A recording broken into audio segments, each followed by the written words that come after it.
What if one spontaneous moment put an end to one of the greatest comedies on television overnight?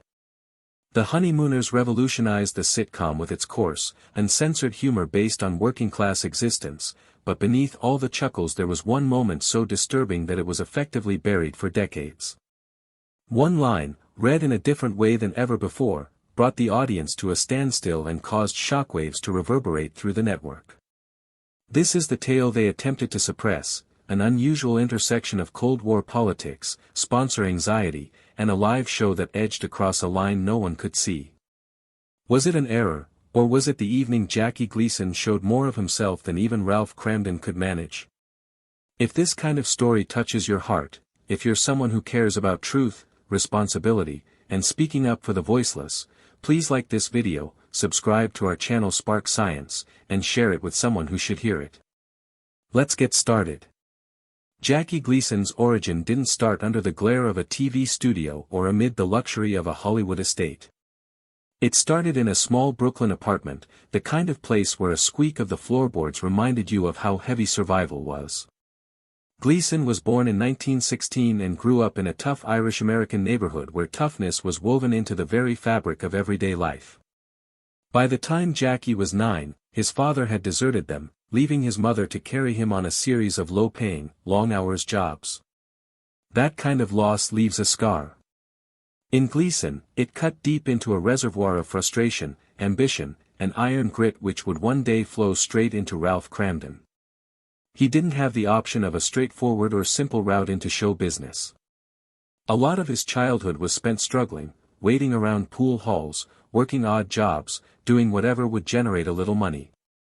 The neighborhood itself was an ongoing theater, loud shouting pouring from tenement windows, neighbors living paycheck to paycheck, and families with aspirations always greater than their resources.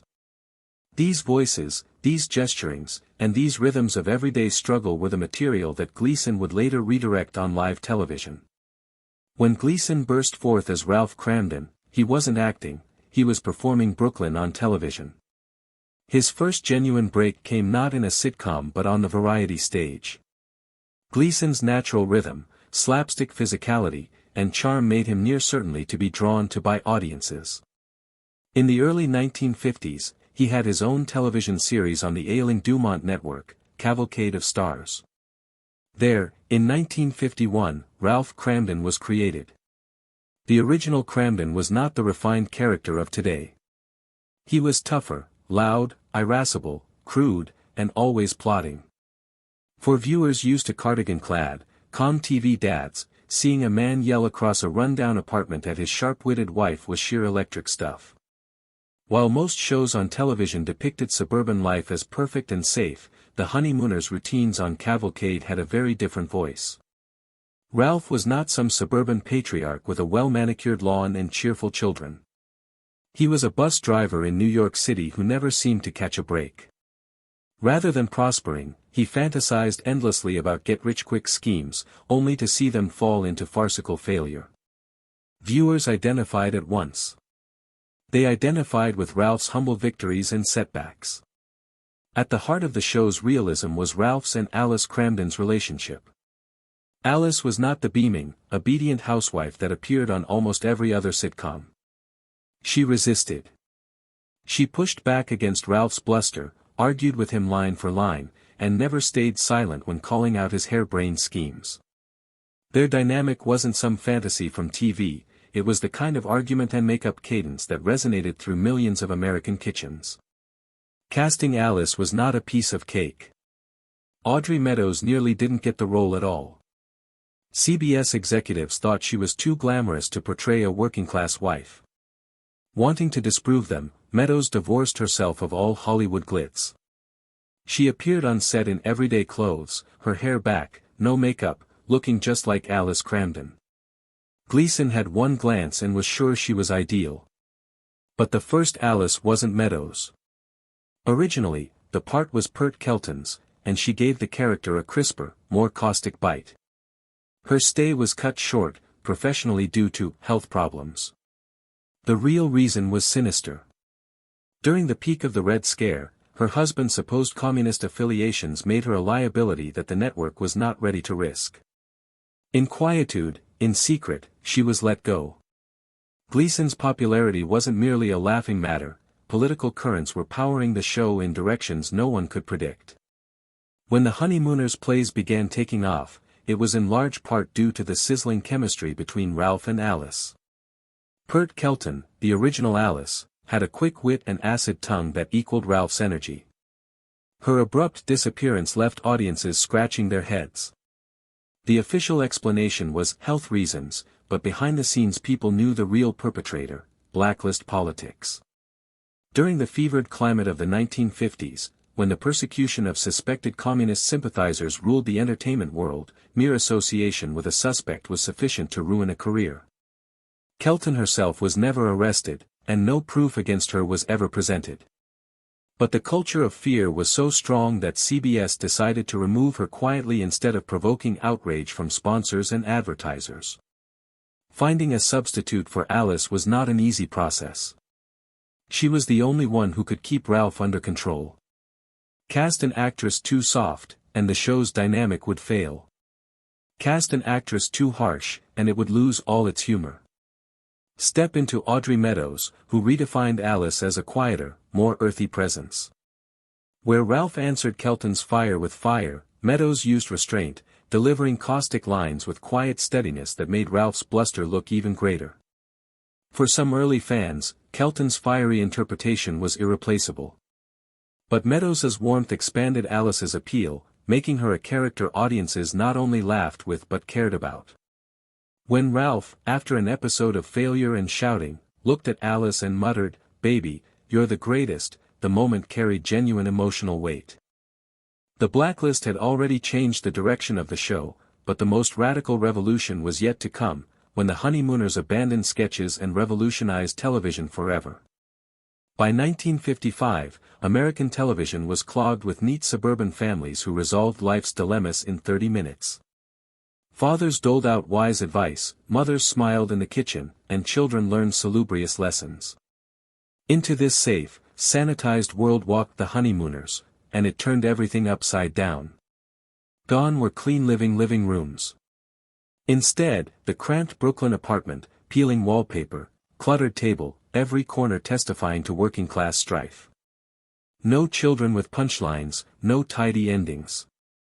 Only Ralph and Alice, two grown-ups struggling with dreams, disappointments, and each other. Ralph wasn't a pillar of intelligence.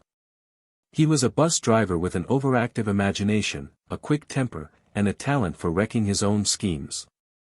Alice wasn't passive either, she was smart, strong-willed, and unwilling to accommodate Ralph's fantasies without a struggle. These were messy, fallible characters, and audiences adored them all the more for it.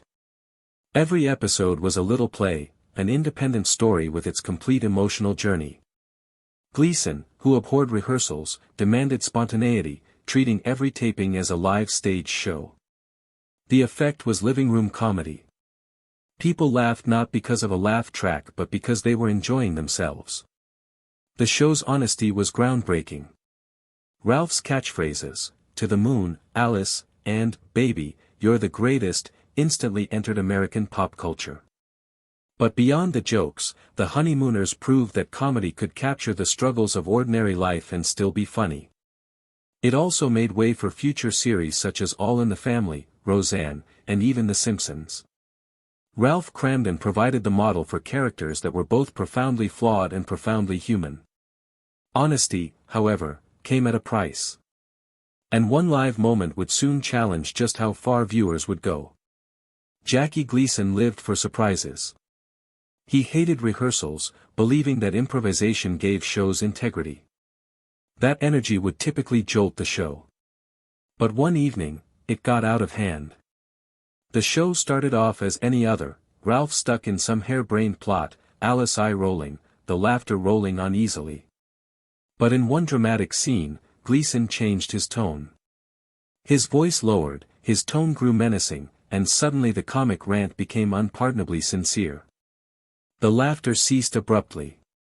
The crowd sat in heavy silence as Gleason's words cut more biting than ever before. Audrey Meadows, steady as Alice, stood firm, reacting with calm restraint to bring the scene back from the edge. Audiences at home took notice. Letters flooded in, some applauding the unvarnished realism, others condemning it as pushing a toxic envelope. Sponsors fretted. CBS executives reminded Gleason to keep it light. But that improvised moment also demonstrated that television comedy could be more than merely entertaining, it could hurt, unsettle, and expose uncomfortable truths. By 1956, The Honeymooners was a phenomenon. The catchphrases were on everybody's lips, the characters were like family. And then, in a shock to all, Jackie Gleason cut it short after only 39 episodes, the classic 39. Why kill a hit? Gleason was afraid of repetition. He felt the idea had natural boundaries and did not want the show to stagnate. Far better to end it at the top than to keep it slogging into mediocrity. It was an artist's move almost never heard in television, where networks historically wrung every last drop of life from a hit. But there were others. Live performance took its toll on the cast. Gleason's drinking and quick tempers kept production volatile. His co-stars, particularly Audrey Meadows and Art Carney, had to endure. Its fans were heartbroken. CBS pleaded with Gleason to change his mind. He would not. The classic 39 became the entire run of The Honeymooners as a solo show. Ironically, that limited lifespan ensured its greatness. While other sitcoms overstayed their welcome and wore out, The Honeymooners remained a flawless time capsule, forever rewatchable. Although the show was cancelled, Ralph Cramden never really went away. In the 1960s, Gleason brought the characters back on the Jackie Gleason Show in Miami. Initially, they were used in short vignettes. Later, in the late 1960s and 1970s, they came back in complete hour-long episodes called The Color Honeymooners. The chemistry among Gleason, Meadows, and Carney didn't waver, even as the years went by. The new shows captured shifting times, sometimes addressing issues of the day but maintaining the same comforting dynamic, Ralph's harebrained schemes, Alice's down-to-earth sense, and Norton's comedic zaniness. Others liked the classic 39's old-fashioned purity, but others welcomed the revival as a return to the fold. Either way, The Honeymooners had demonstrated